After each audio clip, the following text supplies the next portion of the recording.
Kumusta mga brad? Siguro naman natatandaan nyo pa ito. Ang kamakailan nga po in-unveil ni Kawasaki doon nga po sa ginanap na Moto Expo sa Osaka, Japan. Ang kanilang Kawasaki Corleo. Sa totoo lang wala talagang naniniwala na magiging totoo ito. Para kasi siyang nakikita lang sa mga sci-fi movie. Sa madaling salita, katang isip nga lang po. Obvious na obvious naman hindi po siya motor. Alam naman po kasi natin na kapag sinabing Kawasaki, mga big bikes agad yung papasok sa utak mo.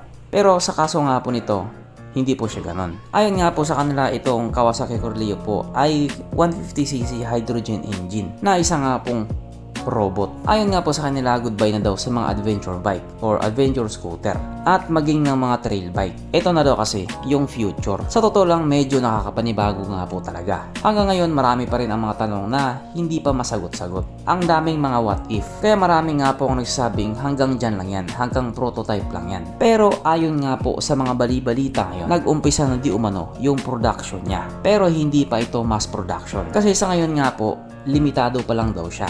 Kung sa bagay, ang dami pa kasi niyang dapat patunayan. Pero ayon nga po sa Kawasaki, hindi lang naman daw ito pang adventure or pang trail. Kasi magagamit din daw po ito sa oras ng pangangailangan or sa mga alanganing sitwasyon. Katulad na lang sa mga rescue mission. Kunyari, may mga na-aksidente sa bundok tapos hindi kayang puntahan ng mga nakamotor or mga naka four wheels. Ito na daw ang sagot.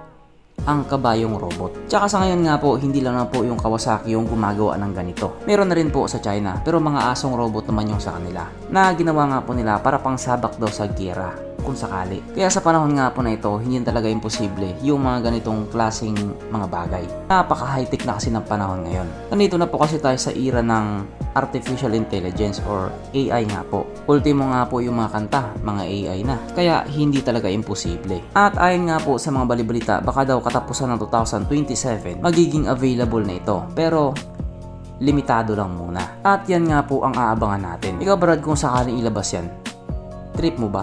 Bibili ka ba?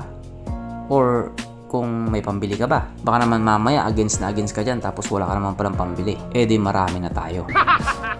Pero kahit nga po ganun, wala pa rin tayong bounce cave. Bye.